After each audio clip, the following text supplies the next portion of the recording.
Morning. Welcome. My name is Gabby Pedrosa, and I am a project coordinator here at the University of Arizona Center of Innovation. Today is a session on navigating government application systems as part of the Solar Energy Technology Office, or SETO, Funding Opportunity Announcement, FOA, for the Solar Energy Supply Chain Incubator. Sonia, next slide. We are hosting today's session in partnership with the United States Department of Energy and the National Renewable Energy Laboratory. Next slide. A little bit about the University of Arizona Center of Innovation, or UACI. We are a nonprofit incubator that serves scalable science and technology startups with a particular interest in the renewable energy space.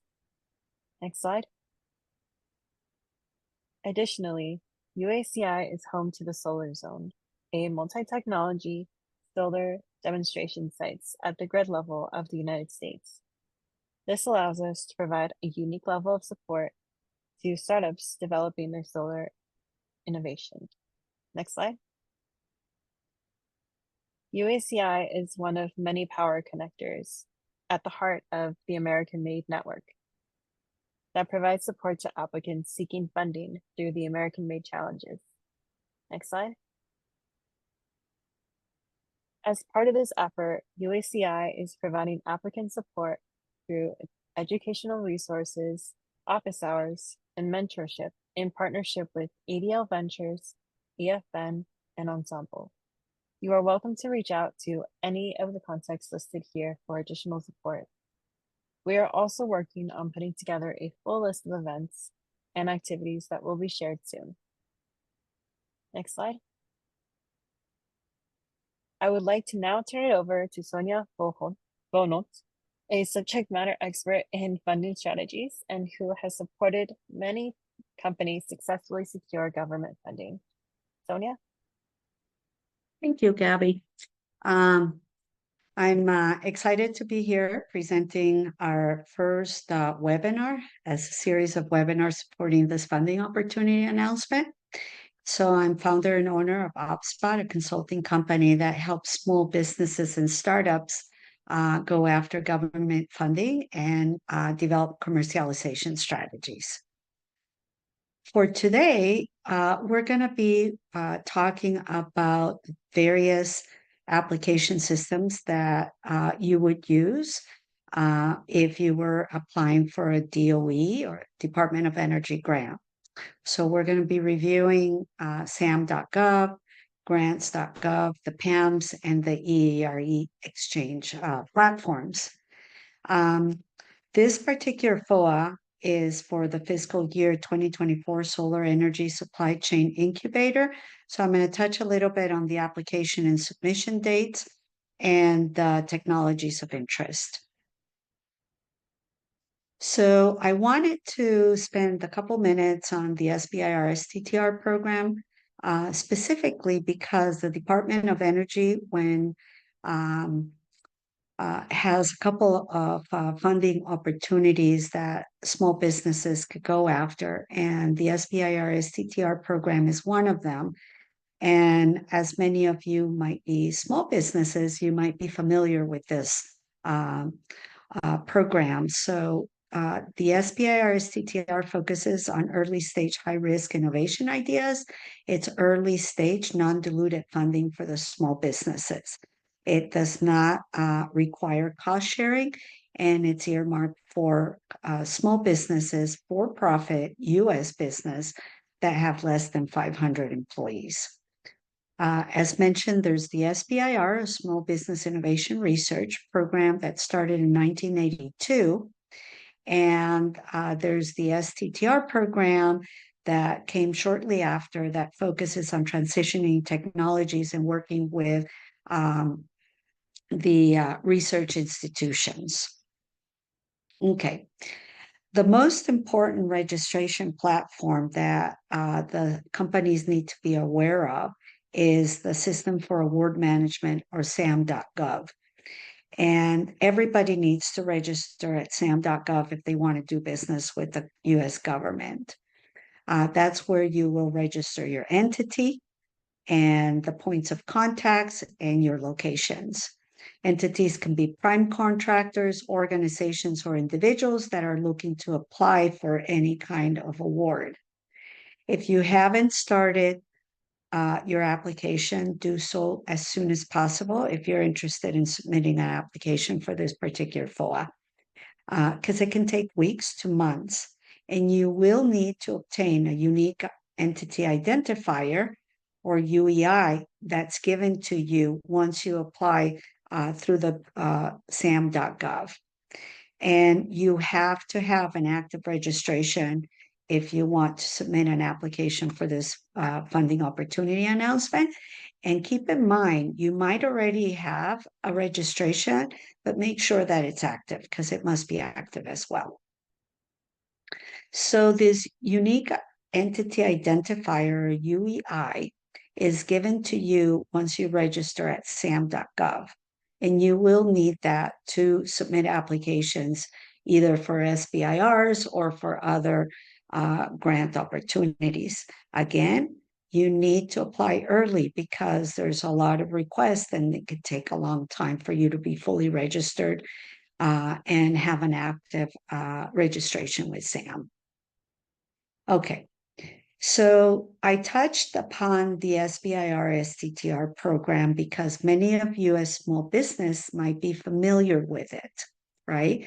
And so when you applied for an SBIR STTR grant for the DOE, you needed to have a grants.gov registration as well as a portfolio analysis and management system registration. That one's your PAMS.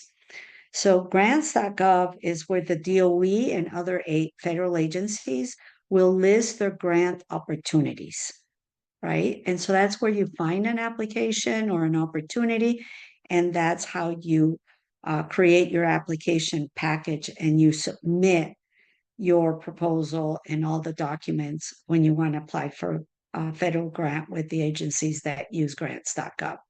Specifically to the DOE, when it comes to SBIR STTR, they use the PAMS, or the Portfolio Analysis Management System, which is a web-based system that is used for you to submit your letter of intent, which you need to have submitted to be able to submit a full application.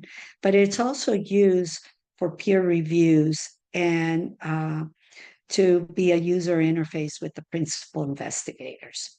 So I bring it up because most of you are probably very familiar with grants.gov and PAMS.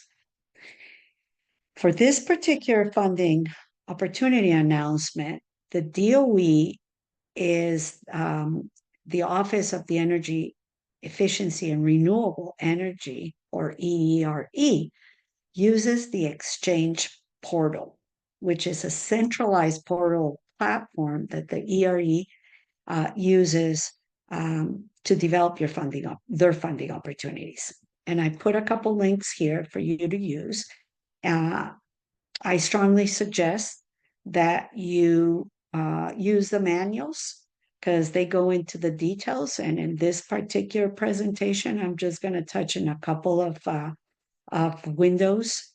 But exchange is used by ERE to put their applications or their opportunities. It's where you as an applicant are going to be submitting your concept paper and your full application. And before you use it, you will need to have your UEI number that, again, is given by sam.gov. So it's designed to enforce the deadlines. So you're not going to be able to submit something if it's past the due date, but it also allows you to submit your concept paper and your application. When you are registering on the exchange for a particular funding opportunity announcement, it's going to assign you a control number. This control number will be used throughout your application, and you will use it to as part of the naming conventions on your files. So that's why I want you to keep this in mind and know that it'll be important for you to use this control number. Again, you're going to be using their forms and all the instructions in the website to submit your full application. Here are a couple of screens. This is the new user registration screen that allows you to register your entity as well as the user. And in the case of some of the ERE funding opportunities, sometimes you submit a letter of intent and sometimes you submit concept papers. For this FOA, you're going to be submitting a concept paper, and we're going to talk about it in a couple of weeks. So, but sometimes you do letters of intent as well, and this is the place where you're going to be submitting them. Also, exchange is where the reviewers will review your full application and give you comments. I share here a couple of screens. One is a screen of when you're submitting your concept paper, which will be the first thing you're going to be doing in this FOA. And then the other screen is when you're starting to submit your full application. Okay, so again, you can find all this information on the user manuals. That's where I took this from. And if you follow them, you should have no problems. All right, so who's eligible? You've got to be a domestic entity. And for this FOA, you're going to have topic areas 1 and 2, where the recipient must be both domestic and for-profit, and will have to do more than 50% of the work. That's why they're called primes. Then for topic area 3, the prime can be either a for-profit or a nonprofit organization, but yet still has to be domestic. Subrecipients can be institutions of higher education or research institutions, for nonprofit entities, local and state organizations, and tribal nations. You could also partner with FFRDCs, or basically the national laboratories. You can be an incorporated consortia or an unincorporated consortia. However, I caution you, if you're a foreign entity, reach out to ERE as soon as possible, because you're going to need a waiver. Probability of getting a waiver is almost negligible. But please, if you're a foreign entity, contact them, as well as if you intend to partner with someone or an entity that's foreign, you still will need a waiver. For the application process and timeline, again, we're talking about FOA 3289, fiscal year 2024 for the Solar Energy Supply Chain Incubator. And these are the dates. This I took directly out of the FOA. If you haven't watched the webinar, please do. There's additional information there. We're going to be conducting a webinar explaining how to create a concept paper, and I'm also going to go into more details about this funding opportunity and the topics. And here are some additional dates of when they intend to give you your decision on whether they discourage you or not to submit a full application, when they've reviewed your application, when they're starting negotiations, and when they'll do an award. Okay, so the Solar Energy Supply Chain Incubator FOA has the following technologies of interest. You've got the PV technologies, power electronics, grid integration technologies, multi-pore systems, structural electrical balance of systems hardware, manufacturing process technologies, concentrated solar thermal power or CSP systems, photovoltaic, thermal, collectors, software products, and other dual-use PV applications. The details of all of these you can find on the funding opportunity solicitation details. And then there's 3 topic areas. One, solar research and technology development. Another will be a demonstration. And another one is to doing outreach, education, and development. So read the FOA and be prepared for our next webinar. We're going to be talking a little bit more about this and going into the details of how to write your concept paper.